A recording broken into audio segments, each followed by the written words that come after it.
자, 오늘 제목은 백문일답. 백문일답이 뭐지 도대체? 이렇게 느낄 수가 있을 건데, 백문일답이 뭘까요? 100가지의 질문과 한 가지의 100가지의 질문을 해도 한 가지의 답밖에 없다라는 이야기입니다. 그 이야기를 가지고 우리 제목은 같이 한번 읽어볼까요?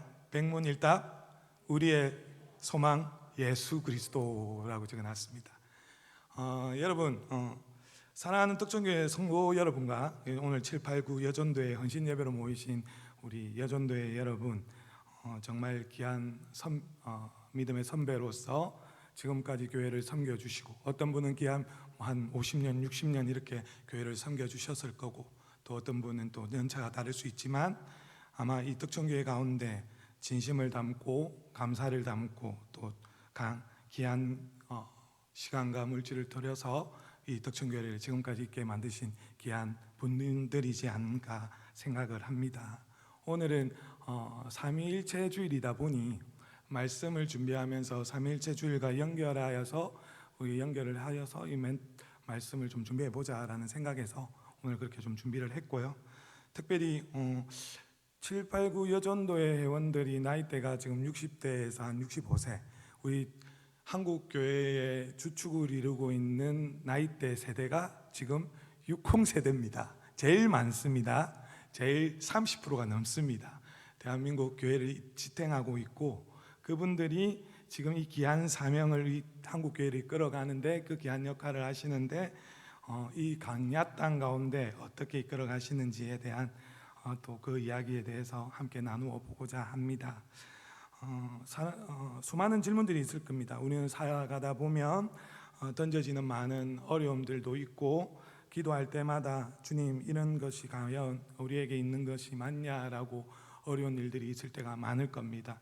특별히 저는 청소년 사역자로서 청소년들과 함께 다음 세대 사역을 하면서 이 아이들을 양면을 바라봅니다. 한 면은 무한한 희망과 잠재력을 발견하고 흰 도화지 안에 무엇을 그려넣어도 가득 채울 수 있고 새롭게 만들어갈 수 있는 희망의 세대로 볼 수도 있고, 또 다른 하나는 안타깝게도 대한민국의 다음 세대의 현실은 보이지 않는 깊은 어둠 속에 힘겨워하는 아이들을 볼 수가 있습니다. 140년 올해 우리가 선교사들이 처음 들어와서 기간이 딱 된 날이 수가 140년이라는 세월이 흘렀습니다. 그러니까 한국의 기독교가 들어온 140년이 된 그 시작점에서도 깊은 어둠과 힘겨워하는 우리 조선 백성을 보게 되었었겠죠, 선교사들이. 최근 발표된 통계 자료를 보면 여실히 잘 보여주는데, 11년 연속 청소년 사망 원인 1위는 고의적 자해, 즉 자살이고요. 꽃다운 나이에 스스로 생명을 포기하는 것이 가장 큰 사망의 원인이라는 것은 우리의 마음이 찢어지는 비극이 아닐 수 없다라고 볼 수 있습니다. 우울증 진료를 받는 아동과 청소년 수는 지난 5년 사이 75% 이상 급증했고, 5명 중 1명은 최근 자해 경험이 있다라고 그렇게 통계에서 나오고 있습니다. 그리고 100명 세상과 단절한 채 은둔형 청소년이라는 100명 중 5.2%, 14만 명 정도 됩니다. 청소년 114만 명이 질병관리청 데이터입니다. 죽고 싶다고 생각한 적이 있다라는 그 중에 14만 명 중에 60%가 넘는다는 사실은 얼마나 심각한지를 여실히 보여주고 있지 않나라고 생각을 합니다. 우리 아이들에게 이 깊은 어둠 속에 내몰고 있는 것이 무엇일까 혹시 알고 계신가요? 혹시 이 아이들을 깊은 어둠 속에 내몰고 있는 한 4가지가 있습니다. 오늘 우리 학생들하고도 온라인으로 바로 올려서 투표를 했었습니다. 우리 청소년부 기준입니다. 우리 아이들 청소년들에게 투표를 했을 때 한국 청소년 정신건강위기 이래가지고 4가지가 나왔는데, 가정의 불화, 숨막히는 학업 스트레스, 비교하는 소셜미디어, 고립감과 외로움, 무기력감이라고 되어 있었습니다. 저희 청소년부는 가장 힘들었던 것이 1순위는 학업 스트레스고, 2등이 외로움과 무기력과 고립감이라고 되어 있습니다. 3위는 가정의 불화라고 되어 있죠. 이 아이들에게 나는 누구인가, 왜 사는가, 삶의 정체성과 목적이 상실한 시대를 살고 있고, 공부를 잘해야 인정받나, 성공하지 못하면 가치 없는 존재인지, 진정한 친구는 있는가, 외로움과 고립감은 어떻게 벗어날까, 관계에 대한 단절과 소통의 부재, 나의 미래는 안전한가, 이 불안한 세상에서 나는 어떻게 살아야 할까 라는 미래에 대한 불안과 무기력감, 내 삶의 고통은 어디서 오는가라는 가운데서 고난과 시련 속에 방황하고 있는 우리 청소년들의 정서적 환경이라고 볼 수 있습니다. 이것을 단 하나로, 정서적 반응을 단어 하나로 표현한다면 뭐라고 할 수 있겠습니까? 혹시 이야기하실 분 계실까요? 딱 두 자입니다. 불안입니다. 불안. 우리 선생님 잘 들으셨네요. 불안입니다. 이 불안의 뿌리는 우리 인간의 가장 근본적인 두 가지 갈망, 즉 나는 누구인가라는 정체성의 상실과 나의 미래는 안전한가라는 안전의 결여 때문에 일어나고 있습니다. 한국 교회의 젊은 세대가 급감하고 있다는 통계는 우리 아이들의 하나님과 단절된 영적인 위기에 처해 있음을 경고하고 있습니다. 세상의 저주 섞인 목소리에 맞서 하늘로부터 오는 축복의 선포가 절실히 필요한 시대가 이 지금 백문의 시대가 아닐까 바라봅니다. 많은 문제가 있고 많은 어려움이 있지만 이 아이들에게는 하나님의 축복이 필요합니다. 지금 우리 7, 8, 9 여전도 회원들 현실을 한번 들어가 볼까요? 다음 세대를 지탱하는 믿음의 기둥들이시고 우리 사랑하는 7, 8, 9 여전도 회원분들은, 아니 지금 계시는 우리 성도 여러분들은 우리 다음 세대를 위태로운 현실에서 기둥으로 서 있어야 될 귀한 분들입니다. 그분들은 지금 현재 사회적으로 전환점에 놓여 있고 자녀들이 성장하여 독립하거나 손주를 돌보며 새로운 기쁨을 누리기도 하지만 동시에 은퇴를 고민하거나 이미 은퇴했더라도 여전히 가정과 사회와 교회에서 중요한 역할을 감당하고 계십니다. 우리나라는 초고령 사회에 진입하고 있고 1955년에서 1963년에 태어난 1차 베이비 붐 세대가 바로 이 연령대에 해당하고 있습니다. 경제 성장의 주역이지만 가정과 교회에 든든히 세워가는 그 주춧돌이었지만 현실은 결코 만만치가 않습니다. OECD 국가 노인 빈곤율의 40.4%로 우리 국가 중에서 가장 높은 비율을 가지고 있는 대한민국입니다. 그리고 이 연령대에는 경제적 불안정으로 다시 일자리를 찾아야 하고 노인의 37.3%가 일을 하고 있고 특히 여성 노인의 경우는 저임금으로 불안정한 고용에 종사하고 계십니다. 그리고 은퇴 후에도 자녀를 도와야 되는 돕거나 생활비를 위해 계속 일해야 되는 현실에 놓여 있습니다. 건강의 문제를 돌아볼까요? 건강은 여성은 남성보다 오래 살지만 자신의 건강을 좋게 평가하는 비율은 남성보다 낮습니다. 여성은 고혈압, 고관절염, 골다공증, 만성질환 유병률 가장 높은 가운데 있으며 남성의 3배, 그리고 골다공증 유병률은 남성의 10배 이상 높습니다. 대부분의 비용은 노인 진료비로 경제적 부담이 가절되고 있습니다. 사회적으로 돌아볼까요? 사회적으로는 독거 노인 비율이 32.8%인데요. 노인 3명 중 1명은 홀로 살고 계십니다. 여성 독거 노인의 비율이 그만큼 높다는 것입니다. 건강도 좋지 않고 삶의 만족도도 낮은 경향을 보이고 있고 홀로 계시거나 배우자와 함께 있지만 자녀들이 멀리 떨어져 계셔서 사회적 고립감을 느끼는 분들이 많이 계시다는 겁니다.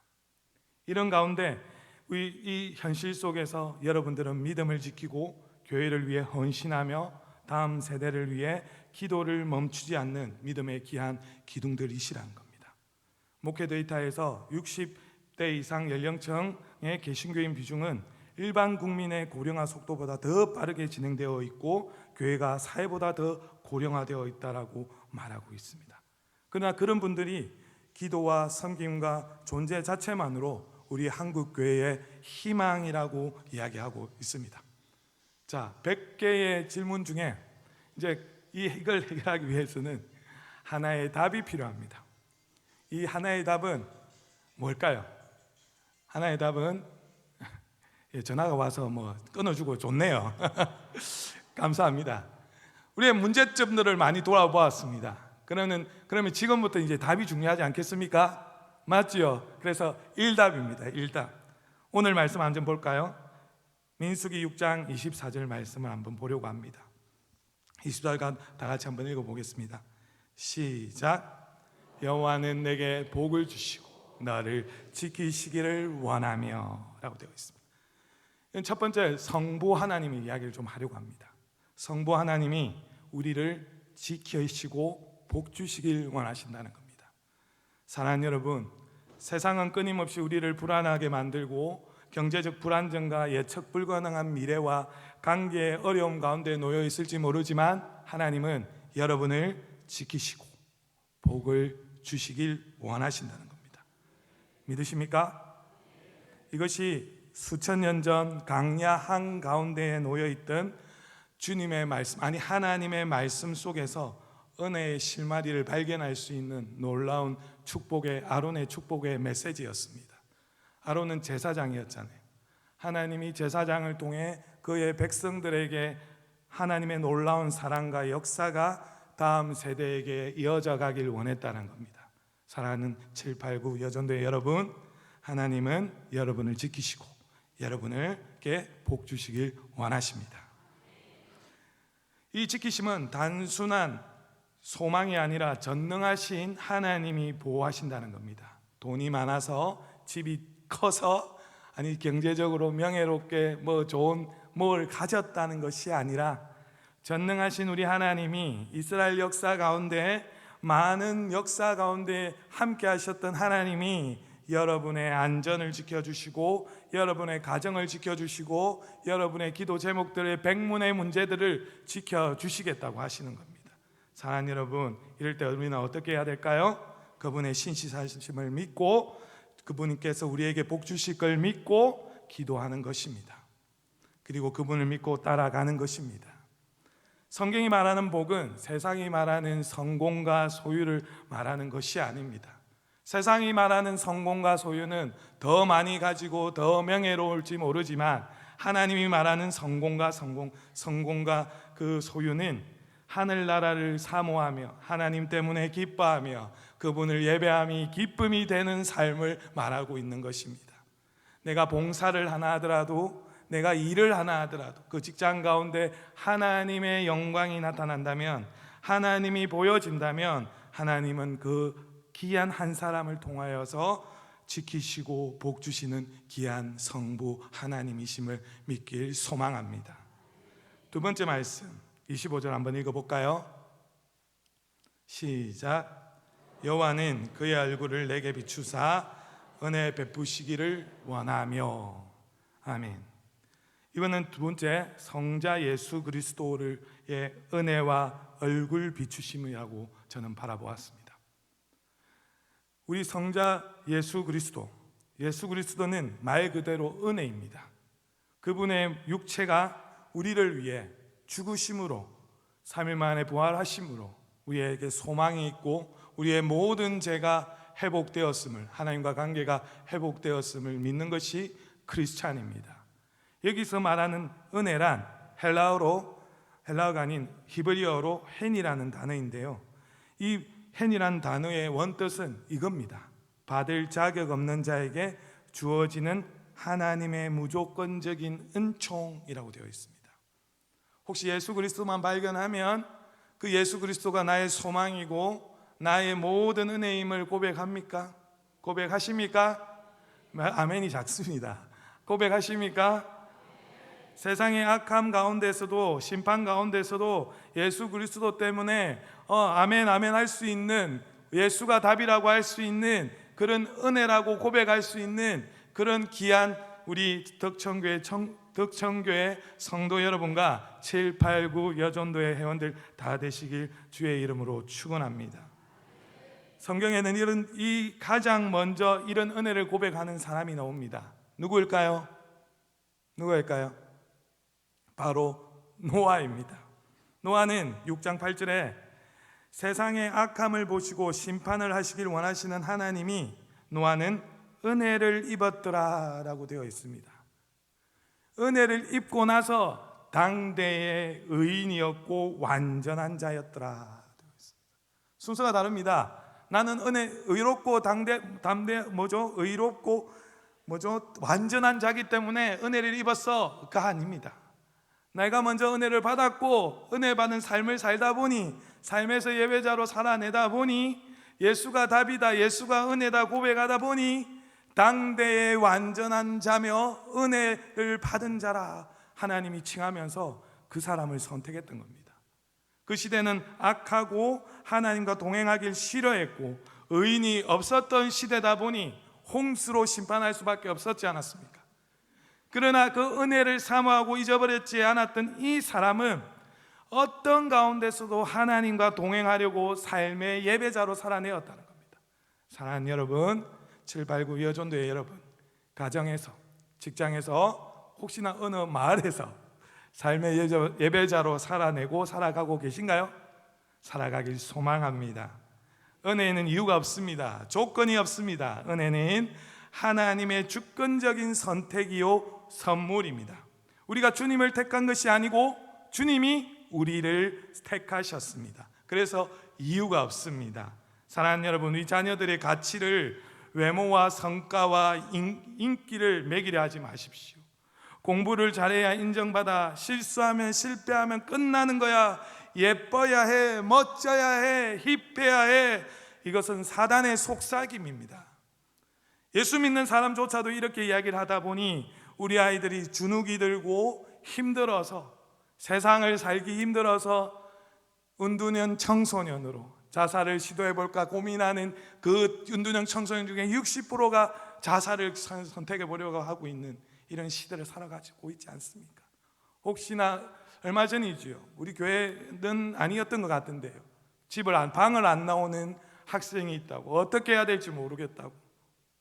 사랑하는 여러분, 이럴 때 두 팔 벌려, 돌아온 탕자처럼 두 팔 벌려 아버지의 마음으로 품어주고, 너의 존재만으로도 넌 귀한 나의 아들이야, 네 자녀야, 그렇게 토닥토닥 어깨를 두드려 줄 수 있는 귀한 우리 믿음의 선배들이 다 되길 소망합니다. 아들아 괜찮다, 딸아 얼마나 힘들었느냐, 외로웠느냐, 아버지 품에 왔으니 괜찮다. 이것이 예수 그리스도가 말하는 헨이라는 은혜입니다. 사랑하는 여러분, 하나님의 은혜로운 얼굴을 여러분 기억하며 살아가길 소망합니다. 저도 3명의 자녀가 있습니다. 어린 시절 새근새근 자는 아이들의 얼굴을 향해 저도 마주보고 키울 때는 너무너무 사랑스럽고 귀하고 너무 감사했습니다. 보는 것만으로도 행복했고 보는 것만으로도 은혜였습니다.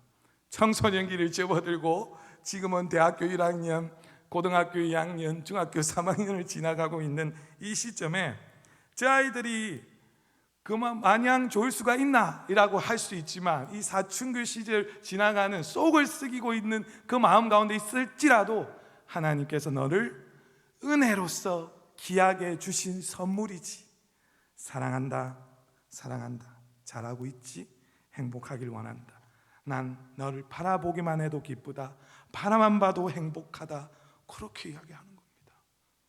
잘하든 못하든, 성적이 좋든 나쁘든, 엉뚱한 꿈을 품고 달려가든 하나님이 귀하게 보신다는데 우리 그저 창조물이 뭐라고 할까? 여기서 말하는 나는 누구인가, 왜 사는가, 우리의 연약함과 죄에도 불구하고 우리를 어떻게 사랑받을 수 있는 존재로 만들었는가? 그는 예수 그리스도 한 분밖에. 그분만 생각하면, 우리는 은혜 베푸시는 그 예수 그리스도만 발견하면 모든 것이 무장해제가 되지 않습니까? 자녀 교육이란 그렇게 해가야 된다는 크리스찬의 모습이지 않나라고 돌아보게 됩니다. 세 번째는 민수기 6장 26절 한번 읽어볼까요? 시작. 여호와는 그의 얼굴을 내게 향하여 드사 평강 주시기를 원하노라 할지니라. 아멘. 세 번째는 누굴까요? 성령 하나님이시죠? 성령 하나님은 우리에게 샬롬의 은혜를 주시기를 원합니다. 여러분, 성령 하나님이 이 삼위일체 한 주일에 성령 하나님이 여러분의 막연한 불안과 막연한 어려움 가운데 평강을 주시길 원한다 라고 하십니다. 예수님이 돌아오시고 제자 부활하시고 제자들을 처음 만났습니다. 첫 마디가 뭔가 압니까? 샬롬이었습니다. 그 애절하고 애절했던 그 한마디, 내가 죽음에서 깨어나자마자 너희에게 와서 한 단 한마디, 평강하냐, 너희에게 평안이 있으라, 이 말이 있었습니다. 평안이 있습니까? 지치고 어려운 영혼 가운데 우울과 불안과 미래에 대한 염려로 살아가진 않는지, 더 많이 갖고 싶고 더 많이 획득하기 위해서 다투고 우리의 삶을 돌아보지만 샬롬이 없습니다. 전쟁이 없는 상태가 되어야 되는 것이 샬롬이거든요. 관계의 온전함과 영적인 충만함, 모든 면에서 온전한 안녕을 의미하는 것이 샬롬입니다. 사랑하는 여러분, 우리는 죄의 건세로서 자유롭게 하시고 하나님의 관계에서 회복해 주시고 내적인 평안을 주셨던 그 성령 하나님이 오늘도 우리 안에 거하십니다. 우리 안에 어디에 거하실까요? 말할 수 없는 탄식으로 우리의 양심에 오셔서 거하고 계시다는 걸 잊지 않으시길 소망합니다. 그렇게 물어봅니다. 고통과 절망 속에서 어떻게 소망을 찾을 수 있는가? 참된 평안과 행복은 어디에서 오는가? 이렇게 물을 때 평강을 주시는 성령 하나님에게 있다는 겁니다. 자, 우리는 이 모든 축복은 성부, 성자, 성령 삼위 하나님의 협력적인 사역을 통해서 우리에게 주어진다는 걸 깨닫게 되었습니다.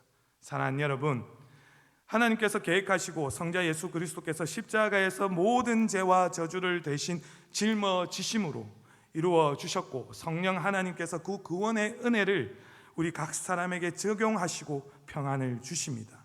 그것이 아론의 축복이었다라는 것입니다. 자, 우리는 이 세 가지를 가지고 어떻게 갈까요? 주의 길을 예비하길 소망합니다. 가졌잖아요. 하나님의 그 사랑 안에서 지켜주시고 보호하여 주시고 성자 예수님의 은혜로, 성령 하나님의 샬롬으로 주의 길을 예비하는 여러분들이 되길 소망합니다. 주의 길을 예비한다는 말은 에베소서의 2장에 이런 말이 나옵니다. 서로 이어져 간다라는 이 말씀이 나옵니다. 어떻게 이어져 갈 거냐? 민수기 6장 27절 한번 읽어보겠습니다. 시작. 그들은 이같이 내 이름으로 이스라엘 자손에게 축복할지니 내가 그들에게 복을 주리라. 아멘. 주의 길을 예비하는 방법은 축복하는 겁니다. 어디를 가도 축복해 주시고 칭찬해 주시고 위로해 주시고 격려해 주십시오. 안 된다, 못한다, 못하는 게 아니에요. 이건 세상의 방식. 사랑하는 여러분, 우리는 백문의 일답은 참된 소망을 찾도록 돕는 것이 우리의 사명입니다. 이 세상 가운데 성부, 성자, 성령 하나님께서 오셔서 우리에게 세상에서 너희에게 희망을 주고 축복을 주고 복을 주시기 위해 오신 그 하나님을 닮아가고 축복하라고 하지 않습니까? 축복할지니 내가 그들에게 복을 준다, 축복하는 자에게 복을 준다 하고 있습니다. 사랑하는 여러분, 그래서 축복을 많이 하셔야 됩니다.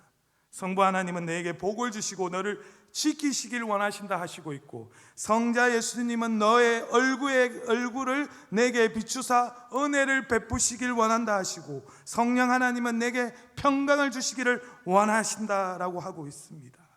사랑하는 여러분, 하나님은 그렇게 귀하게 존귀하게 사랑받는 자녀가 바로 너희야 라고 하고 있습니다.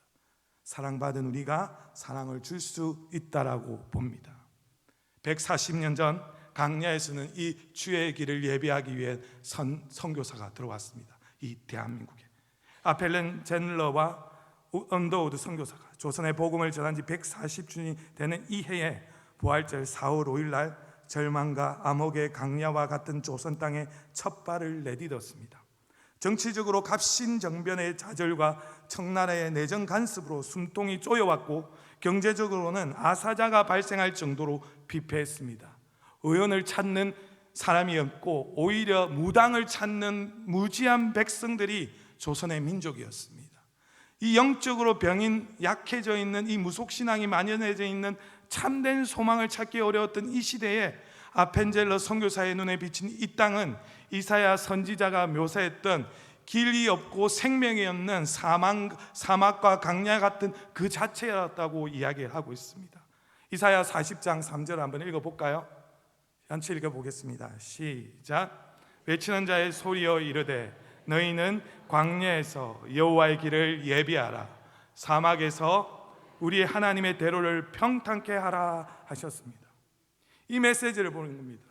척박한 우리 한국 땅, 이 땅 가운데 보이지 않고 미래가 암울한 이 땅 가운데 사랑하는 여러분, 주의 길을 예비하는 귀한 하나님의 사람들 되기를 소망합니다. 외치는 자의 소리가 되기를 소망합니다.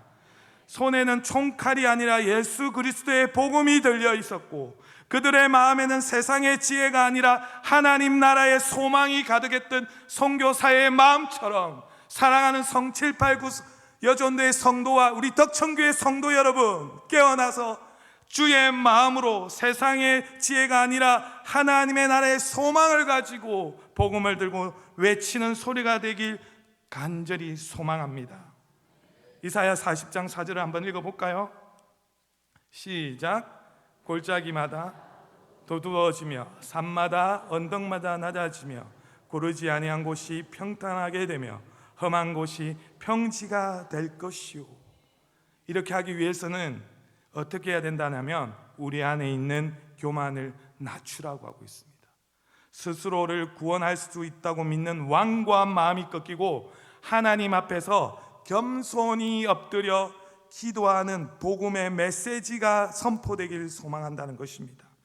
여러분, 우리의 소망은 어디에 있습니까? 예수 그리스도께 있지 않습니까? 우리를 보내신 하나님의 그 사랑으로, 예수 그리스도의 무조건적인 사랑으로 우리를 용서하여 주시고 소망 가운데 있게 하시고 우리 가운데 단순한 사역이 아닌 성령의 사역으로 이 귀한 교회를 섬겨가고 있는 줄 믿습니다. 그들 140년 전에 왔던 언더우스 선교사와 아펜젤러 선교사는 고아들을 위한 학당을 열고 배제 학당을 열고 지식을 만들고 그리고 병원을 만들어서 알렌 선교사 같은 건 세브란스 병원의 전신인 재중원을 만들어서 의술을 베풀고 소망 없는 그 땅에 소망과 기도와 사랑과 섬김의 그 자체였습니다.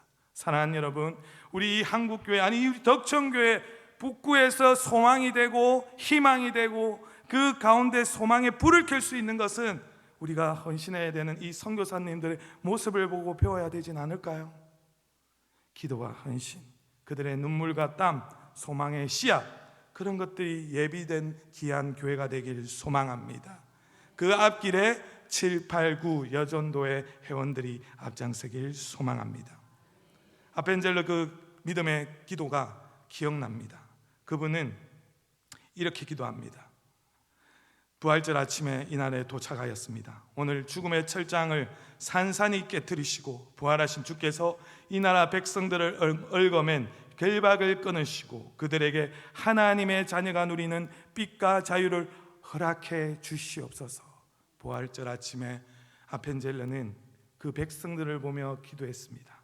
140년이 지났습니다. 어떻게 되었나요? 일제강점기의 혹독한 탄압과 6.25 전쟁의 처참한 폐허와 복음의 강물은 결코 마르지 않고 불과 한 세기 만에 복음을 이 작은 나라에서 세계의 두 번째 선교사를 파송하는 귀한 한국교회가 되었지요. 사랑하는 여러분, 그러나 그 가운데 이제는 더 이상 떠날 수 있는 다음 세대가 없다는 것입니다. 그 제2의 선교사를 파송했지만 다음 세대가 없다는 이 안타까움 가운데 같이 기도하고 눈물로 기도하길 소망합니다.